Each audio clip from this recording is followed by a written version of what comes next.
उस वक्त गांव में रहते थे, यहाँ चाचा ताऊ के थे, उसके बैठना उठना हो गया इसके साथ ज़्यादा, तो इसका लगाव बढ़ गया, इसे लेकर यहाँ फरार हो गया, पानीपत के अंदर रहने लगा। बहुत प्रयास करा जी समझाने बुझाने का, ऐसा ना करे। उसके मायके वालों ने भी करा, लेकिन वो उस बात पे सहमत नहीं हो पाई। उसी की चली। हम तो ये चाहे कार्रवाई होनी चाहिए दोषी पर जी, 2 घर उजाड़ दिया जी उसने। पानीपत का एक ऐसा मामला जो आपको हैरान कर देगा। 1 साल पहले सागर नाम का युवक अपने ही परिवार के एक भाभी को भगाकर पानीपत ले आता है, जिसे वो अपनी प्रेमिका कहता है। यानी कि प्रेमी अपनी प्रेमिका को भगाकर लेकर आता है और उसके बाद उसके साथ रहने लगता है। लेकिन कुछ दिन बीतते हैं, तब सागर के दोस्त द्वारा उसी की प्रेमिका यानी कि जिस भाभी को भगा कर लेकर आया था, उसी को लेकर उसका दोस्त भाग जाता है। और होता यूं है, जिसके बाद सागर डिप्रेशन में आ जाता है और वो आत्महत्या कर लेता है। और ऐसे में ये पूरा मामला है पानीपत के सेक्टर 29 का, जहां पर सागर, जिसकी उम्र 24 साल थी, जो कि मूल रूप से उत्तर प्रदेश का रहने वाला है, वो 1 साल पहले अपने ही परिवार की एक भाभी को भगाकर पानीपत लाया था और कुछ समय से उसी के साथ रह रहा था। लेकिन सागर के दोस्त द्वारा सागर के प्रेमिका को भगा ले जाने के बाद सागर मानसिक रूप से परेशान रहने लगा। इसके बाद सागर ने फांसी का फंदा लगाकर अपने जीवन लीला ही समाप्त कर ली। यानी कि प्रेमी के दोस्त के द्वारा उसी की प्रेमिका को भगा ले जाने के बाद प्रेमी ने आत्महत्या कर ली। ये पूरा मामला पानीपत के सेक्टर 29 का है। तस्वीरें आपको उस युवक की भी दिखा रही हैं, यानी कि सागर की दिखा रही हैं, और तस्वीरें पानीपत के सिविल अस्पताल के मोची हाउस के बाहर की दिखा रही हैं। सागर का पूरा परिवार यहाँ पर मौजूद है, जो बड़े आरोप लगाते हुए नजर आ रहा है। उन्होंने खुद बताया कि पानीपत के सेक्टर 29 में सागर रह रहा था और वहीं पर फैक्ट्री में काम कर रहा था। उसी के साथ ही उसका एक दोस्त रहता था, जो कि उसकी प्रेमिका यानी कि जिस भाभी को भगा कर लेकर आया था, उसे ही वो भगा कर ले गया, जिससे वो अकेला रह गया। और अकेला होने के कारण वो परेशान रहने लगा और उसने ये बड़ा कदम उठा लिया। सुनते हैं परिवार ने क्या कुछ कहा। आपको क्या सूचना मिली थी, क्या हुआ था? सूचना ये मिली थी कि वो जो है वहाँ पानीपत में जो है फांसी खा ली। किसने जी, क्या नाम है? सागर ने। कितनी उम्र थी सागर की? 24 साल। क्या लगते थे जी आपने? भतीजा। अच्छा, क्यों फांसी क्यों खाई पता हो? उसके घरवाले को कोई उसका साथी था, वो भगा कर ले गया घरवाली को। हाँ। अच्छा, ये शादी इसने लव मैरिज की थी, कैसे की? ये शादी इसने भी अपने भाई के घरवाली को, चाचा के ताऊ के लड़के की घरवाली को उसके साथ रहता था। कितने दिन पहले? 1 साल से। वहाँ से गांव से ले आया ये? गांव से ले आया था, उसके 2 बच्चे भी थे। ये उसकी यहाँ पानीपत आकर रह लगा। बच्चे इसके साथ में थे? नहीं, बच्चे उसके पास ही है। छोड़ा ही। हाँ। सुसाइड नोट पे क्या लिखा है? सुसाइड नोट में लिखा है कि मेरी जो है उसमें मुझे इंसाफ मिलना चाहिए। उसका फ़ोन नंबर है, लड़के का नाम है और उसका एड्रेस है पूरा। और मेरे घरवाले को जो मेरे पास ही रहता था, उसी से जो है बातचीत फ़ोन फान करा था और लेकर सपा गया। 2-3 दिन तक उसने फ़ोन फान भी किया इनके घरवाले के पास, जहाँ की कैराना की थी।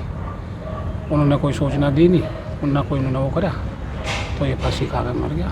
जो ये सागर का दोस्त था, ये सागर घर पे आया जाया करता था? हाँ, उसके जन्मदिन में बताया गया। अक्सर आता रहता था? अक्सर आता जाता था। उसके भाई के फ़ोन में फ़ोटो भी है उसके।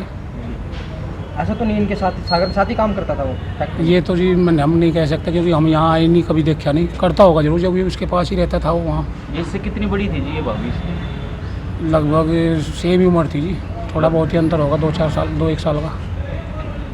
तो परिवार के लोगों ने बताया कि सागर भी अपने ही परिवार की एक भाभी को अपने साथ भगाकर 1 साल पहले लेकर आया था। पहले भी उसकी भाभी के 2 बच्चे हैं, बावजूद उसके सागर ने ये नहीं सोचा कि किसी का परिवार टूट जाएगा। और अंत में क्या हुआ, सागर को भी अंजाम भुगतना पड़ा। सागर की जो प्रेमिका थी, जिसे वो भगा कर लेकर आया, जिसके लिए वो अपने परिवार को दूर छोड़कर आया, एक दिन वही प्रेमिका उसको धोखा देकर उसी के दोस्त के साथ फरार हो गई। और सागर ये सब सह ना पाया, जिसके बाद उसने ये कदम उठा लिया। वही इतना ही नहीं, बल्कि परिवार के लोगों ने तो ये भी बताया है कि सागर के पास से एक सुसाइड नोट भी बरामद हुआ है, जिसमें उसने ऐसा करने की सारी वजह अपनी भाभी यानी कि अपनी प्रेमिका को बताया है और अपने दोस्त को भी दोषी ठहराया है। फिलहाल परिवार प्रशासन द्वारा इंसाफ की गुहार लगा रहा है। मामला यही था जी, प्रेम प्रसंग का जी। हाँ जी। जी अच्छा, कौन किसको लेके आया था और क्या कुछ कब लेके आया था? वो भतीजे के लड़के की घरवाली थी, वो भी भतीजा ही था हाँ जी। और वो उसे ले गया यहाँ से। उसके 2 बच्चे थे, वो गांव में छोड़ दिए उसने। वो यहीं पे रह रहा था 1 साल से। वो किसी कोई उसका दोस्त है, उसमें सुसाइड में लिखा हुआ है, सुसाइड नोट छोड़ के गया वो तो हमें पुलिस ने दिखा नहीं जो भी लिखा। हाँ, और बार बार हमने कहा भी मुझे हमें भी दिखाओ, बताओ कुछ। वो तो हमें दिखा नहीं कि इससे कुछ नहीं होने। तो सुसाइड नोट में क्या लिखा है? क्या आपने मतलब जो कुछ पढ़ा हुआ? जो कुछ पढ़ा है जी उसमें एक तो उसका एड्रेस लिखा है जी, अच्छा जी। नाम लिखा है, फ़ोन नंबर लिखा है। ज़्यादा तो हमारे याद नहीं है, अच्छा जी। जो मोटी मोटी सी बात है वो आपको हमने बता दी। तो आप क्या चाहते हो जी अब? हम तो ये चाह जी कार्रवाई होनी चाहिए दोषी पे जी। ठीक 2 घर उजाड़ दिए जी उसने, ये चाह जी। 2 बच्चे भी थे उसके पहले? 2 बच्चे हैं जी, हाँ, एक लड़का एक लड़की। अच्छा, शादी को कितने दिन हुए थे उसकी? करीबन 2016 में हुई थी शादी। 16 8-9 साल पहले रही है उसके हाँ साथ? जी, 1 साल से इसके साथ रह रही थी। अच्छा, हम्म।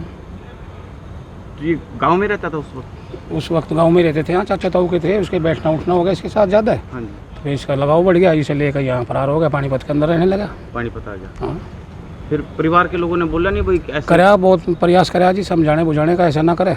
उसके मायके वालों ने भी कराया, लेकिन वो उस बात पे सहमत नहीं हो पाई, उसी की चली? उसी की चली। शिकायत भी दी थी आप लोगों ने वहाँ? थाने में तहरीर दी थी, बस वहाँ कुछ कार्रवाई नहीं हो पाई चौकी में। और बार बार कोई लड़की तो भगा नहीं रखी कि भाई तुझे है तो हम तुम तेरा मुकदमा लिख दे। ये ऐसा बयान दे रही, मैं तो इसी के साथ रहना चाहूँ, तो इसमें हम कोई कार्रवाई नहीं कर सकते। यहाँ 1 साल से इसके साथ रह रही थी? इसके साथ रह रही थी, हाँ। तो पुलिस प्रशासन के द्वारा तमाम पहलुओं को लेकर छानबीन की जा रही है और पुलिस के द्वारा मामला दर्ज कर लिया गया है, आगामी कार्रवाई शुरू कर दी है। तो ये बड़ा मामला है पानीपत के सेक्टर 29 का, जहां पर पहले सागर अपनी ही भाभी को 1 साल पहले भगा कर लाया था, उसी के साथ रह रहा था, जबकि भाभी के 2 बच्चे थे। उसके बावजूद भी सागर उसे भगा कर ले आया और यहीं पर रहने लगा और अंजाम ये हुआ, इससे प्यार का दी एंड हो गया। प्रेमिका यानी कि उसकी भाभी उसी के दोस्त सागर के दोस्त के साथ फरार हो गई। सागर अकेला रह गया और अंत में उसने सुसाइड कर लिया। सुसाइड नोट भी बरामद हुआ है। इसी मामले को लेकर पुलिस छानबीन कर रही है। अपील रहेगी इस वीडियो को आप शेयर जरूर करें। वॉइस ऑफ पानीपत के लिए सूरज शर्मा के साथ कुलवंत सिंह की रिपोर्ट।